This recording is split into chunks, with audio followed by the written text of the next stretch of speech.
سارے راستے میں وہ سوچتی رہی کہ آخر وہ کیوں نہ آیا۔ اس طرح دن گزرتے گئے۔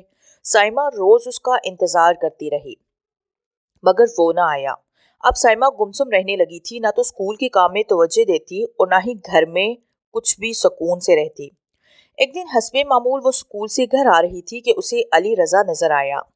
سفید شرٹ اور بلیک پینٹ میں وہ کسی پرستان کا شہزادہ لگ رہا تھا اور سائمہ اس کے سحر میں ڈوبتی چلی گئی۔ علی چلتا ہوا اس کے پاس آیا۔ اس نے سائمہ پر ایک سرسری سی نظر ڈالی اور آگے کی طرف بڑھ گیا۔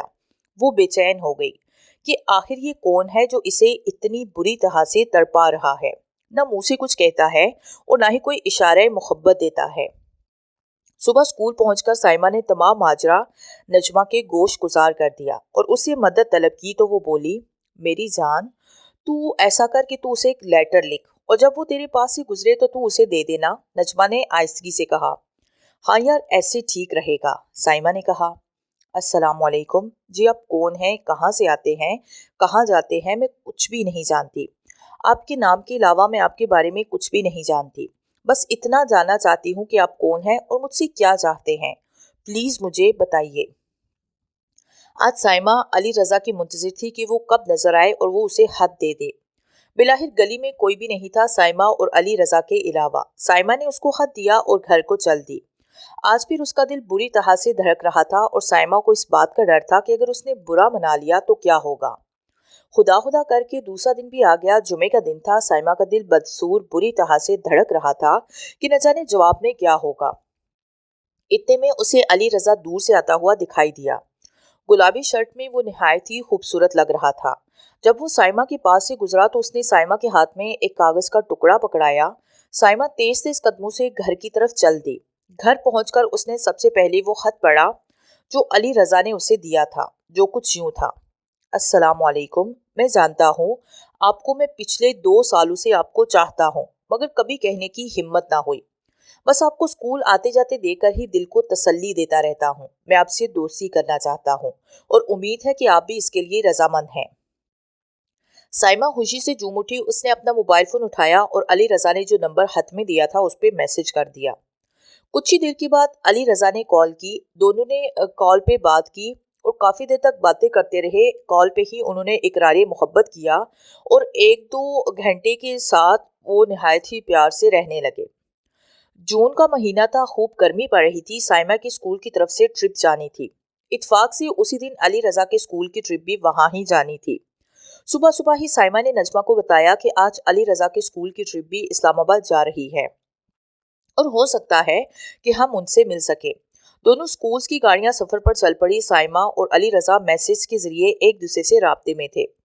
علی رضا کی اسکول کی گاڑی سائمہ کے اسکول کی وین سے کچھ ہی آگے تھی۔ شہر سے باہر کچھ دور جانے کے بعد سڑک سنسان تھی۔ سڑک کی دونوں جانب گھنے جنگلات تھے اور شام ہو رہی تھی۔ علی رضا کی اسکول کی بس سائمہ سے کچھ کلومیٹر کے فاصلے پر تھی۔ جب سائمہ کے اسکول کی وین ان کی بس کے قریب پہنچی تو پتہ چلا کہ ان کی بس خراب ہو گئی ہے۔ سائمہ کی وین آدھی خالی تھی، چنانچہ دونوں اسکول کے پرنسپلز نے آپس میں مشورہ کیا اور علی رضا سائمہ کی وین میں سوار ہو گئے۔ علی کا ایک دوست اس کے ساتھ تھا جسے دیکھتے ہی نجمہ اسے اپنا دل دے بیٹھی تھی۔ علی اور اس کا دوست سائمہ کی برابر والی سیٹ پر بیٹھ گئے۔ اتفاق سے علی رضا کے دوست کا نام نجم الحسن تھا اور وہ بھی نجمہ کو پسند کرتا تھا۔ پھر انہوں نے جگہ کی تبدیلی کی۔ نجم الحسن اور نجمہ اگٹھے بیٹھ گئے۔ سائمہ اور علی رضا اگٹھے بیٹھ گئے۔ سب نے خوب گپیں لگائی۔ آدھے سے زیادہ راستہ کیسے کٹ گیا پتہ بھی نہ چلا۔ اسلام آباد سے کچھ ہی فاصلے پر پیچھے گھنے جنگلات کے درمیان آ کر اچانک گاڑی خراب ہو گئی۔ سب نیچے اترے۔ رات کافی ہو چکی تھی اور وہاں پر کوئی آبادی بھی نہیں تھی، صرف سائیں سائیں کرتا ہوا خوفناک جنگل تھا۔ غرض یہ کہ ڈرائیور اس جگہ سے تھوڑا بہت واقف تھا، چنانچہ رات گاڑی میں ہی گزارنی تھی، اسی لیے سب اپنی اپنی جگہ پر بیٹھ گئے۔ ڈرائیور نے سختی سے منع کیا کہ کوئی بھی رات کو اکیلا باہر نہ جائے، یہ جگہ کافی ڈینجرس ہے۔ بارش آنے کا خطرہ تھا، اسی لیے گھنے درخت کے نیچے ڈرائیور نے بس کھڑی کی اور سب آرام کرنے لگے۔ کچھ رات کا وقت تھا کہ ان کو دروازہ کھلنے کی آواز سنائی دی، مگر کسی نے دھیان نہ دیا۔ صبح جب سب اٹھے تو اسٹوڈنٹس میں سے عادل، رفیق اور حسنین غائب تھے۔ پہلے تو سب نے سوچا کہ شاید گھومنے گئے ہیں، واپس آ جائیں گے، مگر جب کافی دیر تک واپس نہ آئے تو سب کو پریشانی لاحق ہوئی۔ سب نے جنگل میں انہیں ڈھونڈنے کا فیصلہ کیا اور جنگل میں نکل گئے۔ علی رضا اور سائمہ، نجمہ اور نجم الحسن، یہ دونوں جوڑیاں گاڑی میں ہی رہی تاکہ سامان وغیرہ کی حفاظت کریں۔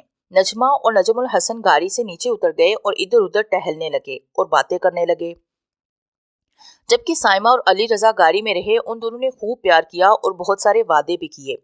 سائمہ اور علی اپنی پیار کی دنیا میں گم تھے کہ اچانک باہر سے نجمہ کی چیخ کی آواز سن کر وہ کام گئی۔ دونوں جلدی سے گاڑی سے باہر نکلے اور جب باہر کا منظر دیکھا تو وہ دونوں کے ہوش اڑ گئے۔